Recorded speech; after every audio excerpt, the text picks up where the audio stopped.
that is what human design is helping you to see. It's helping you to see, oh, I should stop trying to be a piano because I'm actually meant to be a trumpet. And when you realize that, you're like, oh my God, this is amazing. And that's why when you lean into the keys and the whatever the buttons are on a trumpet, all of a sudden you feel the music coming through and you feel your soul come alive. What is coming alive? The infinite freaking energy that is in all of us.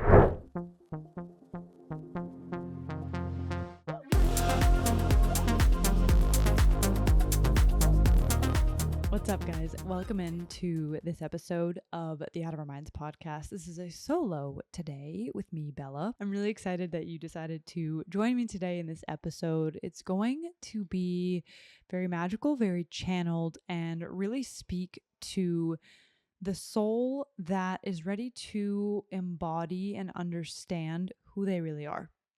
Ready to understand what that uniqueness looks like, and to also get a better grasp on the science of differentiation, which is what human design is, and to also contextualize human design into the other modalities that you hear me and Nikki talk about all the time on this podcast, or whether you're in our community, our mastermind, you're working with us one-on-one in a program with us, you will hear us talk about and use so many different pathways, right? And I like to call them pathways too, because there really is so many avenues to the same goal. The goal being alignment, healing, expansion, freedom, right? Whatever that goal is of living your soul's desires, living a fulfilled life. There are so many pathways to get there.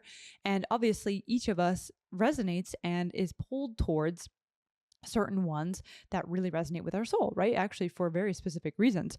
And what I want to do today is to give you more background and explanation on one of these available pathways to you. This conversation also comes at a time when I really, in recent days and months, I mean, it's hard to pinpoint the one thing, right? But let's just say in recent times, have really gone a layer deeper in understanding what individuality is, what authenticity really is. And it has been such a hallmark of my work and my messaging and the service that I provide to people, to the collective, to community, is really around this idea of owning who you are and going for it, right? Doing the thing that individual spark in you wants to do. And I want to speak to it because, for one, it's changed my freaking life. And I've also watched it change the lives of the people around me, of my clients, of the people in this community, the stories, right? All of the anecdotes that you hear from around the world, and just what happens when you understand what it is to individuate and why your soul chose to come into a human body. So some of the things I'm going to explain today are things kind of more tactical, like what's the difference between the ego and the soul, the conscious, the unconscious, or the subconscious, right? Also within the framework of human design, understanding the difference between personality and design, right? So I'm going to give you a bit more of like that science, if you will. And then also the mysticism, which is going to speak to why we differentiate. Okay, the science is how it happened. The mysticism is the why.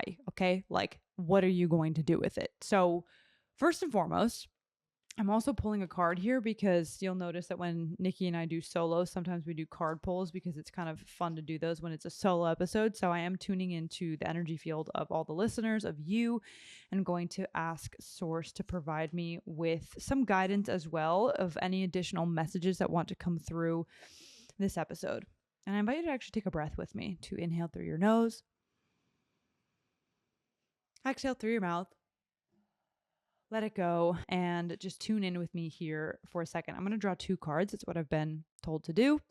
And I'm going to quickly draw the ones that just stick out to me. And it's going to be these two right here. And I'm going to show both of them. And I am thinking that one card will be meant for you. Okay. So you are going to pick a number 1 or 2.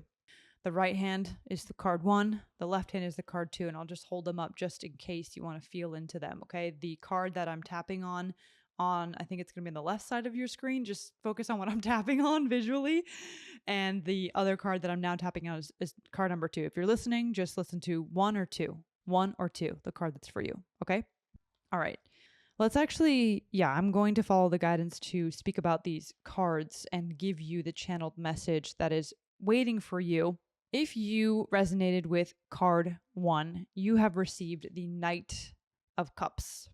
The Knight of Cups. Okay? Beautiful card. And here is what it is trying to tell you. The Knight of Cups is a card that is here to remind you to listen to your intuition, to trust the path, and to acknowledge the creativity, the ideas, the desires that are in you. The Knight of Cups is interesting because it's the most feminine of all the knights that appear in the deck. And what I'm hearing is this idea of letting yourself really honor the information that's coming through for you. And maybe that just means in this episode, like I said, to take that deep breath and really allow yourself to receive the information, but not just receive it, okay? To also do something with the ping that you get, with the download, with the clarity. Okay, your intuition is speaking to you all the time.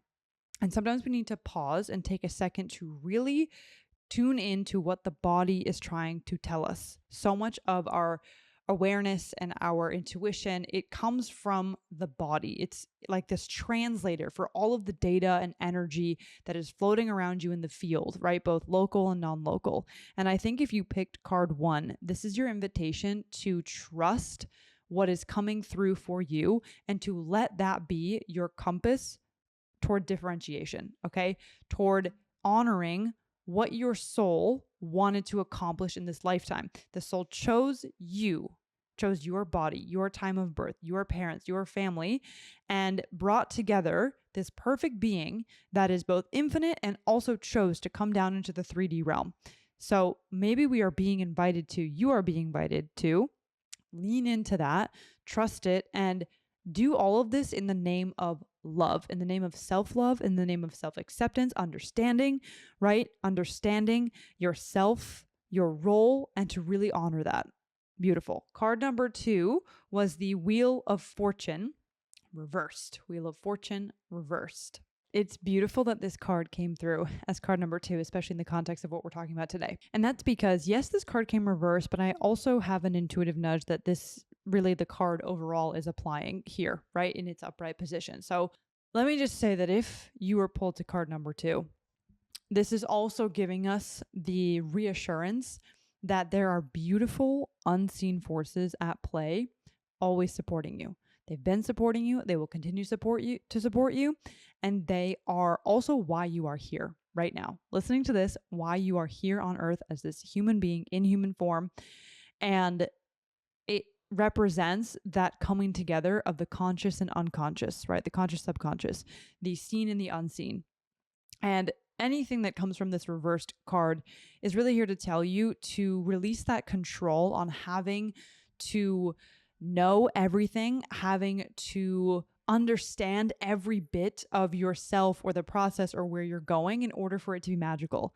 And I think this is an invitation to use what I am about to share in this episode, or what I've already been sharing, to add more trust to your process and to know that just by the fact that you have this beautiful soul blueprint coded into who you are, into your cells, into your DNA, that is proof that the Wheel of Fortune is spinning and is always working out in your favor, and that there are unseen, powerful energies supporting you, bringing up the shadow that you need to hear right now in this moment in order to evolve, in order to become the one, right, that you already are.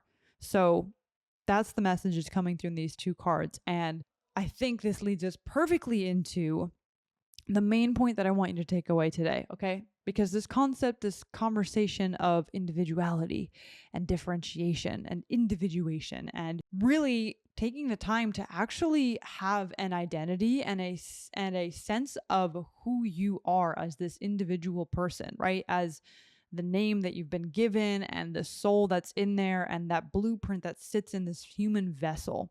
And what's kind of beautiful is it's all a part of a paradox, which is that on the grand scheme of things, we are all one. We are all one consciousness. We are all interconnected. And there really is no actual real separation of me and you. That's why there's this famous saying that is, I am another you. We are all just different quote unquote yous exploring this universe. So what's really beautiful is to hold this paradox, right? Because yes, we are all one. And you incarnated into a realm that is actually very focused on what the individual does. Your soul chose to come into a realm where separation actually is part of the supporting ingredient in our evolution. And what I mean by that is separation is the opposite of oneness. It's thinking that the real experience is that you're over there, I'm over here, things are all separate objects and there's nothing interconnecting them. The truth is that they're all interconnected. So then we start to say, okay, but if we're all one consciousness, why should we really focus on how different we are from one another? Doesn't that root us more in separateness?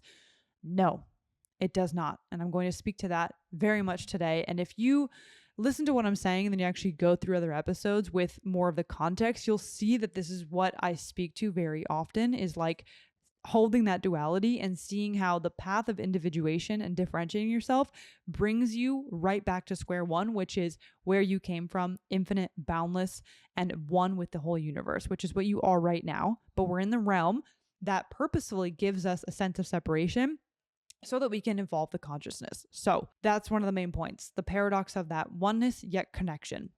Now, the final intention really here that I want you to know is that this is not about forcing uniqueness, but realizing that it is already there. This is not about forcing uniqueness, but realizing that it is already there. This is huge. Okay, this is huge because in this work, in this world, sometimes we think that it's something that we have to strong arm, right? We have to exclaim who we are to the world, but not because we're just in pure joy of doing it, because we are afraid that we will lose our sense of self, or that if we are not seen or receiving approval for how different we are, then that difference doesn't exist. And there is a softness and a empowerment as well that comes from realizing that your uniqueness and that individuality is literally coded into you and can never be touched, right? That soul spark can never, ever, ever be touched or altered. What that means is when we go through journeys of change and pivoting and trying a new career or going through a massive ego death, right? Rewiring our brains to believe in abundance.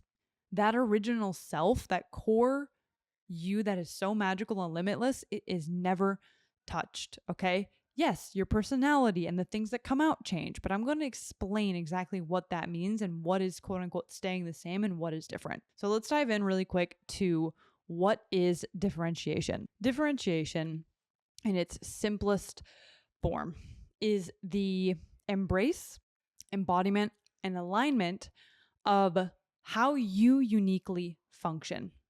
Okay, how you uniquely function, the quirks, the gifts, the way that you learn, the way that you express. It is fully leaning into the ways that each bit of consciousness that is here in every single human, how that bit chooses to experience life. Differentiation occurred, right? Because the universe, yes, is all one, and there's this massive consciousness that is all interconnected. And what we can think about is the gift of individuality, of the fact that you have a unique thing, a unique blueprint and way of doing things that literally is irreplicable. That gift of individuality is God or the universe's way of being able to experience consciousness in over 8 billion different ways. Okay, I want us to really think about this. Yes, on the grand scheme of things, it is all this one thing, and we are this beautiful interconnected organism where I can see that I am just another you. And at the end of the day, we are just wearing these fun personalities and different costumes. Why? To expand the human consciousness and consciousness overall. You are the universe experiencing itself, right? Which is what Alan Watts would say. You're the universe experiencing itself. So it gave you a self, a point of view to do the experiencing, okay? You have a built-in point of view.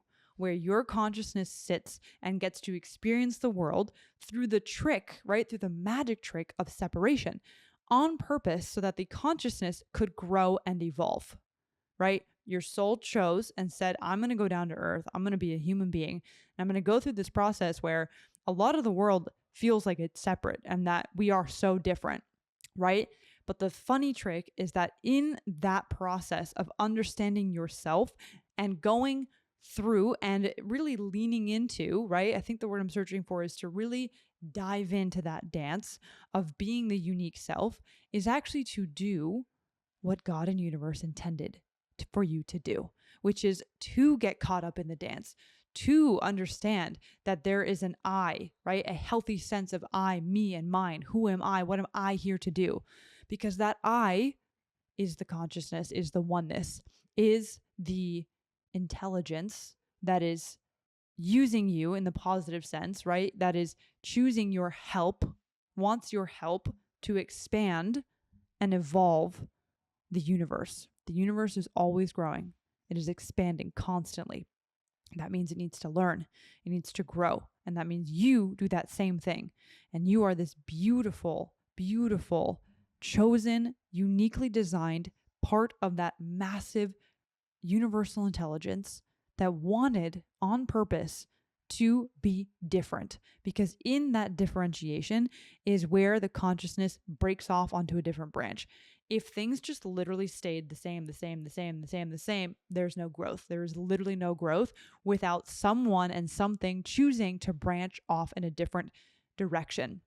That's kind of like actually the mysticism of why be different, okay? Why would we focus on uniqueness? Why are we in this realm of earth that has the illusion of separation? It actually has a service point. It actually helps us, right? This is why we have an ego, because it actually supports this evolution of consciousness, evolution of the whole freaking universe by giving you a sense of self that will then have the guts to go out and do a thing that is different from your neighbor. It literally evolves the species. And we can link back this evolution through when we were cavemen to when we stood up or whatever the freaking order of evolution was. And we can see how these mutations in humans in our DNA are what keeps springing us forward. So human design comes into the picture because it helps us understand and embrace the differentiation process without the typical ego-driven protection. Now, I'm actually going to revise that, how I just said it, because it's really about embracing differentiation from the highest frequency, but knowing that going through the lower frequencies and what you would typically call like the ego-driven version of it is actually part of the evolution. So let's talk about human design and understanding how souls express themselves. The first thing I'm going to note is a quick thing about the mechanics of human design and the different aspects of it. So human design, if you look at a body graph chart, there's two sides of it. There's, depending on the layout you're looking at, some chart softwares. If you use the one that's on our website, which is omis.com/human design, it will spit out the two lists of numbers on the right-hand side.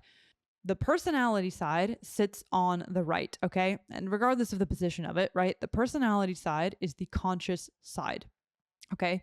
Just don't worry if you're not understanding what I'm referencing in terms of the numbers and what they mean. Just focus on the bigger picture here of the two sides of our self and of our soul and the human body and all the things and how they interact, okay?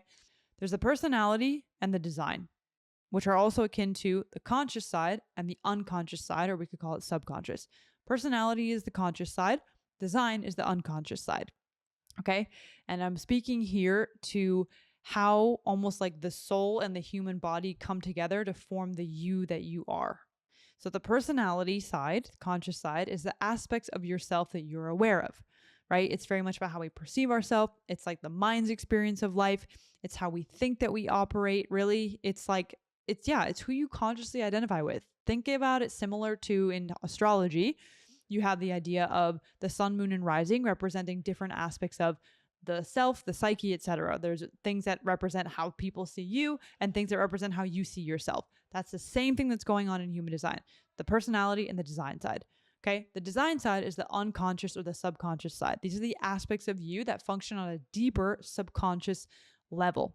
They are also really related to, you can think about as like the body's intelligence and how energy is naturally moving through you. But the thing is that you don't always know about that energy happening. And actually it's good that you don't, because there's so many functions happening in the physical body and in the energetic body that you're not meant to have awareness of them all the time, right? This aligns with the idea that the subconscious mind is running 95% of your actions, your behaviors, your thoughts, your feelings. So if you think about it, it's like these two pieces that form the whole you. And with the design side and in human design and the unconscious side of ourselves, this is usually what others can see in us more clearly. And really, what as you go through life, you will start to learn more about it, but you're not necessarily needing to fully understand it in order for it to like be a part of your alignment, right? So it's really meant to help you move through the world, but you don't need to think about it. So this is also really tied to a concept that I'm going to touch on here, which is trusting that intuition and the data that you get from your body and from your authority. And that's what the first tarot card was really speaking to, is that a lot of the times the pathway to living that individuated self is through listening to and trusting the pings and the information and the intuitions that you get from your vessel. Why? Those pings are completely in touch with the field around you, with the oneness around you. So it's like literally picture that there's this flowing river and it flows and water, right? In this one river, you can't really separate all the water. Like it's literally all together. Okay. And it's flowing and it's flowing. And then imagine that there's this little rock sticking out of the water and it causes the energy to move around it differently. And so that little rock changes the flow, but that flow is still going through it. But what does it do? It brings now a new element of how the water flows through the river. Okay, the other way you can think about it, which is I think an even better analogy, is an instrument. A sound is playing through the instrument. How? Through either the breath that goes through it, through either the frequency that is tuned on the strings, the way that the instrument is played. And you can think about it that this unseen universal force of intelligence is moving through all of us. That's the oneness that brings us all together. And that's why we say, I am another you, because we are all just this infinite intelligence playing different roles. So that is the bigness, the expansion. That's that power that you feel in you when you're unfreaking stoppable and you're in this flow state and you're creating and you're like, this isn't even me, but I am doing it, right? It's like you become the paintbrush. And so as this instrument, when that breath flows through the instrument or the fingers touch the different strings, right? Every instrument makes a different sound depending on how it's tuned, depending on the notes on it, right? Depending on the shape of the instrument, all these different things. And when we get out of the way and we just let the instrument play, right, that is when beauty moves through.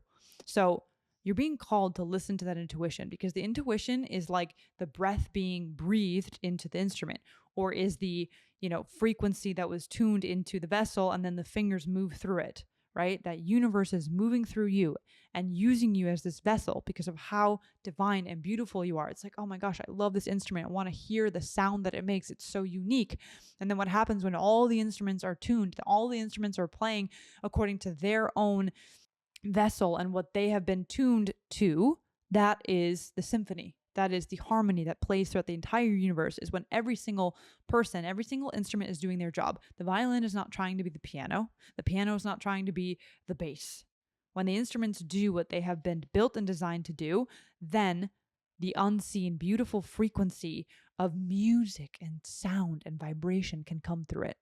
That is what human design is helping you to see. It's helping you to see, oh, I should stop trying to be a piano because I'm actually meant to be a trumpet.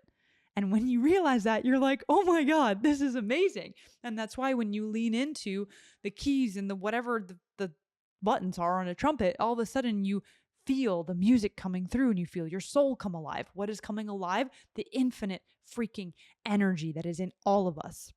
That's why human design is not the end goal. None of these modalities are the end goal, right? They are the pathway to the enlightenment, to the freedom, to the expansion, to the remembering of how limitless you are. And this is one pathway that, through understanding what your instrument is built like, how it's built, and then also removing the judgment on thinking that a trombone is better than a trumpet. I didn't know I could name so many instruments rapid fire. Through removing that judgment, we all get to learn how beautiful the thing sounds. Okay?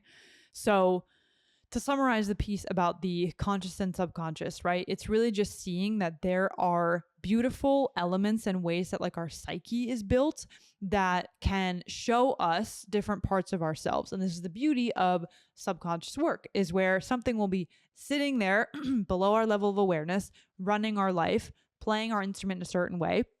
All of a sudden it comes to light and we're like, wow, that's interesting. And we realize either this has been in a shadow frequency and is not serving me, right? And we decide to rewire it. And this is where then you install new beliefs into the subconscious. And I view these as like updating the frequency that gets to go through the instrument. So this is where the instrument at a core level is kind of staying the same, right? That like mechanical way that it's built and that uniqueness that is coded into it is never lost. But when the frequency going into it improves a little bit more and is at a bit of a higher frequency, oh my God, it sounds even more beautiful. And the instrument probably feels better too, right? Because imagine you're trying to use, a violin's, I forget what that thing is called, the like stick of the violin to play a trumpet. Like it's just going to sound weird and feel clunky. And maybe it worked for a while, but then you realize, oh, I've been trying to use this program has been running in the background, this belief that I had, or this just like shadow frequency that I didn't know was there. And then you realize that it shows you how the instrument was actually meant to be played. So when we're in flow, the conscious personality and the unconscious design are working in harmony, right? This is when you're getting intuitive pings and you're taking the action. You are listening to your authority and you're making decisions that way, right? You are in full trust and surrender. You are just being the being that you are. And that being can look so freaking different, and you allow yourself to just do that, and you're literally like getting out of your own way. It's why I honestly love using that term. Sometimes it rubs people the wrong way, but I think it works really great to say that thinking mind, the overthinking mind, gets really put back into where it is meant to be, and all of a sudden your whole vessel really becomes this instrument playing a beautiful sound.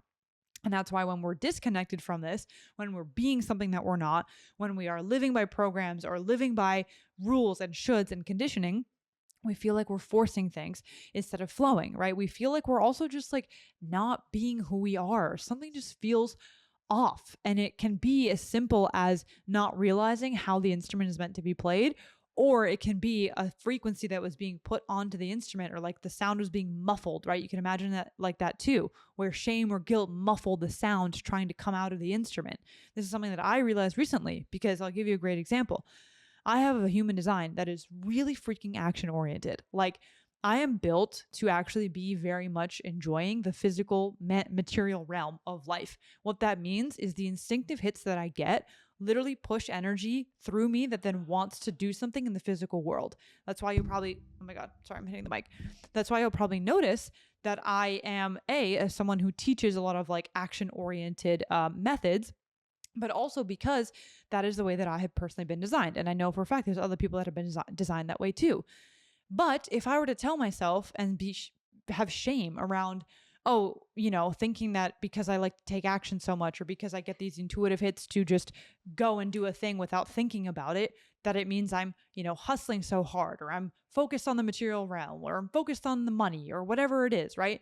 And it's funny because when there's shame around how we innately function and we're shoving that sound down, right? We're like muffling it, then it actually does come out funny. Like the perception or energy behind taking action is a little bit off kilter. What happens when you fully embrace that is then you're like, oh my gosh, the natural flow of my energy actually wants to come out in this way. And this is something, by the way, that you figure out also in your gifts and your channels in your human design chart.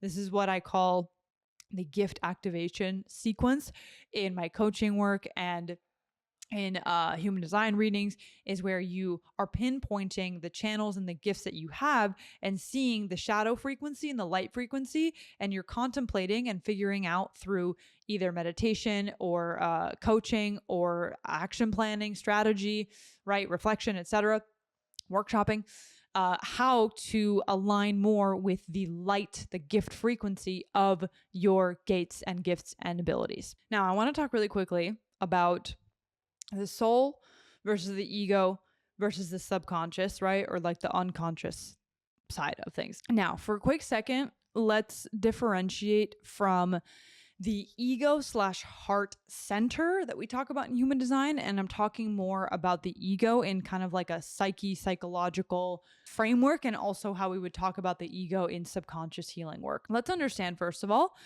that all of these concepts are just words and terms. And I got a lot of clarity from this as well from a spiritual teacher, a coach of mine, Sarah Zula, shout out, she's incredible, who was breaking down through just purely the subconscious lens, the difference between the soul and the ego, the subconscious, etc. So inspired by that, I was kind of funneling it into the human design system and just my own learnings about how these different parts interact with us. And something that's important to remember is that these are all just terms and concepts that we use in this very like material, almost separated world of like, this is this part of you and this is that part of you. At the end of the day, it's all one thing, and it's all the experience of you, the experience of consciousness, the experience of the psyche and the way that we interact with the world. So we don't need to get hung up on this. And I actually say this because it is all part of the one bigger like picture and the one bigger you, let's say. But understanding the pieces of it helps our mind and our body to evolve.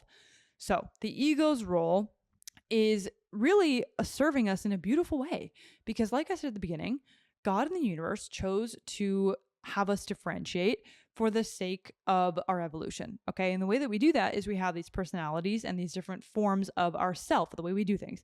And the ego helps to protect and helps that personality to survive in this realm that requires some sense of separation. And even though the separation isn't the inherent ultimate truth, it is part of how we interact. And so the ego is actually very beautiful because it is propelling forward part of that evolution of consciousness. In human design, you'll read certain channels in the body graph circuit. There's all these different circuits. Some of the circuits are individual focused, and they are said to be very key to the mutation of human DNA and how we change over time as a species, as a consciousness. And the ego helps with that because it wants to protect that sense of I am this person, or this is who I am. So the ego is then always looking for the evidence to live these, to prove these beliefs and truths and sense of identities. Now, this is why we do the work of understanding what those beliefs are, because the ego is so freaking incredible, really, right? We have to love the ego because it's doing us a great service when we are in this like friendship with it versus when it's running the show unconsciously and there's all these, programs or conditioning that's made it into our mind, into our being. This is when the ego is like protecting you and keeping you living these, but sometimes they cause suffering. So the point here is that the ego helps us with our evolution because we came down to earth to evolve, to change, to grow. And so we are going through these constant cycles of death and rebirth, of dissolving the ego and taking that energy and pouring it into another aspect of ourselves. So it helps us because when we become aware of what the ego is doing, we get to channel that energy into a greater purpose, into something that causes more joy than suffering, let's say. Now, the ego really grows, or let's say the ego dissolves and shifts and helps our evolution, right? The like overarching soul that you are, that evolution, when it goes from shadow to light. This is helping to bring the soul's full consciousness through. So when the ego goes through these journeys of dissolving, of realizing that it's been trying to protect this false identity, and we shift and we say, okay, now the ego is going to continue to create this new experience for me based on my inner beliefs, that is helping the soul to continue to express through your human vessel. Now, the subconscious in this conversation is one, that filtering system, right? That is supporting and getting information both from the ego and the soul. So the subconscious is that filtering system, right? This is what also Nikki will teach so eloquently, is how the subconscious through its programs is filtering and creating the experience of your reality. For the purpose of this conversation, I want you to understand that the subconscious, or the unconscious parts of you, let's say also like the design side of you in human design, is always taking in information. Not only is it taking in information from what your ego wants to believe or right upholding that, but it's also taking in information from all the energy around you. It is also in touch with your soul. It's in touch with the soul and the consciousness that brought you to this planet and chose you. It's in touch with the planets and the neutrinos and all of the information around us. And so what's cool is your subconscious is also supporting you in a very positive sense, because it also knows who you really are from the perspective of your soul. So this is kind of cool to think about, because you can see how it's like all these different players, these different aspects within the self, right, with a capital S, that are helping you to get instinctive pings, to get intuition pulls, right? To take action, right? And it's also creating that filter on your reality. This is where the soul blueprint and the human design soul, right? That who you really are comes in, because you can imagine that a soul that came here to understand how to achieve and how to ascend through different levels of life and relationships and spiritual learning, how that soul is going to filter its experience, right? Its childhood, let's say, through the lens that it needs in order for the soul to pick up the lessons, or let's say for you to pick up the lessons, the soul lessons, to fulfill that purpose. Let me explain this again. This is where the subconscious is the filtering system, and it's custom tuned to your soul. This is where I like to say there's like kind of an element of nature and nurture in how we form the subconscious. So there's the stuff that comes from childhood and from experiences of how we translate something, that it becomes a program that's wired into there. And then there's what the subconscious forms in order to support the soul that you are, and like, let's say the human design aspects of who you are, so that you have a perfect filtering system that creates and renders reality according to your unique purpose, your unique soul, and who you are, which is really fucking cool if you think about it. So the ultimate goal here in all of this, aside from the ego, the subconscious, the this, that, is to let pure soul consciousness flow through the instrument that is you, right? The instrument that you understand through your human design, the instrument that you understand through just being yourself, through being in meditation, through living life according to your own terms. All of these different elements are helping to support that larger goal. So that self, that ego, that personality, we love it. It's incredible, because it is all part of the unique design that the universe came up with to help spur along the evolution of consciousness through humanity, through Earth, through all the different planets and the different beings out there. Okay, but for human beings, right, it's called human design for a reason. We understand ourselves through this lens, and it is meant to bring us back to the level zero, the square one, that is the truth of all things, which is we are all one consciousness exploring itself. You're the universe exploring itself. It needs a self to look through, right? That point of view that you actually even witness oneness through is proof that there is meant to be that packeted point of consciousness that you get to experience. So the closing points here that I want you to know about human design, about all of this, specifically with human design. I want to tell you what it's not, okay? Because sometimes there gets confusion here. It is not a system to limit you or box you in or define you in the sense of making you feel smaller or limited, or that you have to be a certain way. It's actually really funny to think that, because really what it is number one, to be approached as an experiment, and number two, it's really a gift that we were given in the 80s, right? It was channeled through Ra Uru Hu, the founder, and it was given as this beautiful tool, a pathway, to help humans intricately understand who they are and how they function. Why? Because it brings us back to that original point where we realize and we come in touch with all that is, the infinite expansion that it is to be you, the limitless power that you are, right? That you are God incarnate. We reach that through this pathway of self-discovery, because in the human form, in this vessel, is coded divinity, right? Divinity is coded into the human vessel. How do you do that? You freaking get your pickaxe and your headlight and you go into the depths and you explore and you extract the gold and you also extract the stuff that isn't gold. You become an alchemist and you pick up the metal and you turn it into gold, right? You take your gift that started as a metal, as something heavy, something low vibration. You push it through the power of your heart, the power of love, the power of this journey of life and love, and you turn it into gold. That is what this tool is. It's actually to get you to that expanded state. And I will tell you, because I'm the best testimonial of this, right? Just from my own experience. Living as I am, honoring who I really am, removing the conditioning that says that, oh, this is not a good thing, or you're being too much of this, you're too little of this, removing all of that noise and just being and honoring the being that I am, the soul that's in there that chose me, right? My human being that's helping my soul, that's helping the bigger consciousness to achieve this beautiful evolutionary process. I've never felt more connected to all of life, to the power of God, the power of me, more in love, more in this childlike awe and wonder of life than when I am living who I really am. And it's not that I'm saying, checking a box of I'm living my human design. No, I'm living as me, as the soul. I am, right? It's the I am statement that has nothing else after it. So what human design is, it is a way to understand the instrument that you are, the instrument which was made by infinite, limitless possibility and consciousness, right?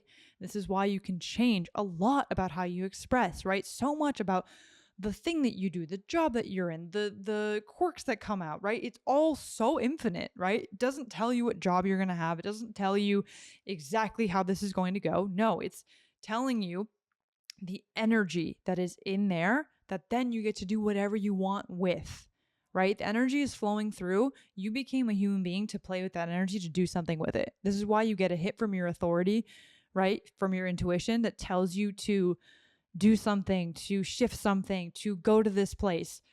It's energy moving through you that's like, hey, I'm in Earth. I'm in a 3D realm. Let's fucking play. And it shows you that the unseen actually does exist and it marries the two. So this is not defining you. It's helping you refine the sound that you naturally create as this instrument, right? It's a system of helping you refine and ultimately unleash the highest frequency of who you really are, to be a part of the symphony that is humanity, that is Earth, that is the universe. And your instrument is so freaking key to the harmony, to the symphony, to the beautiful sound of the universe, of love. Your instrument is absolutely essential to that. And that's why you need to freaking learn how the instrument works. I'll just put it that simple. So I want to leave you with some final words and also some tips on the best approach to human design and to any of this work, right? Specifically with human design, I want you to know that it is a tool for self-acceptance, for clarity, and for flow. Okay? Which means when you are the investigator of yourself, okay, you are working on bringing love and acceptance to the whole process. The entire journey from shadow to light happens through the power of the heart, through the power of love, not through shame, not through pushing things down and thinking there's something wrong with you. It is through the self-acceptance, radical self-acceptance. That is beautiful. That in and of itself will change the fucking world. I also recommend, in the same light, when you are working through your gifts or just working through how you express yourself, that this comes without judgment, right? Really what I just said, to do it through the lens of understanding and to remove judgment. And this is the beautiful side benefit of human design, which is as you understand and love yourself deeply, you grow to love and understand all people and all beings because you see how uniquely different they are and that everybody has a shadow. Everybody has a frequency that comes out a little bit wonky, but that there was nothing wrong with it in the first place. And it actually is a part of the gift to humanity. The last thing I'll recommend is to trust your freaking intuition, trust your authority, and start with those basics of tuning into your vessel, right? Tuning in and just doing, right? Like literally just take little actions that align with what your vessel is telling you to do or not to do, right? Then comes the refinement. The refinement is asking yourself what the energy is coming from. Am I trying to force? Am I getting into my mind and convincing myself out of it? Am I doing this out of fear? Am I doing this out of love? Right? This is where you start to refine it and you heal the conditioning and you shed the layers that are stopping the life force from flowing through the hose, right? When a kink shows up in that life force hose, that's when we know we want to refine and learn and do the healing and shift the beliefs and untangle the shame or the guilt around who we naturally are. The more in flow you are, you will find that you are just doing and being from such an unthought through state. Like, that's what flow state is. You're not even thinking about it, right? It's like somebody asking you, why are you doing this? You're like, I don't know. It just feels good. I'm just moving and grooving. The energy just came out of me and I just wanted to put it over here. That is being in flow. That is that quintessential knowing that you are on the right path, that you are in flow with the universe. And you'll know because you'll feel the true power of who you really are, of being so limitless in your nature. And you just get to go out and freaking play. Okay. That was beautiful. Guys, let me know how this landed for you. I'm so glad that you listened all the way through and that you're here with me in this moment. I always encourage you to make sure you check out the show notes to check what is happening. I also offer human design readings, right? One-on-one coaching with human design. Nikki and I also offer coaching together, which is so life-changing. It really bridges together everything I just talked about with human design, with really understanding who the soul is, what you're here to do, taking action on it, and it pairs it together with subconscious healing, with beautiful ways of overcoming resistance and of really understanding yourself, being that person and living as that you. So make sure you check those out. And if you're feeling called, listen to that call, reach out. Okay. I love you so much. Thank you for being here. I'm so freaking grateful for you. If you found this helpful, please share it with a friend or share it on your stories. I love you so much. I see you, I honor you, and I will talk to you next time.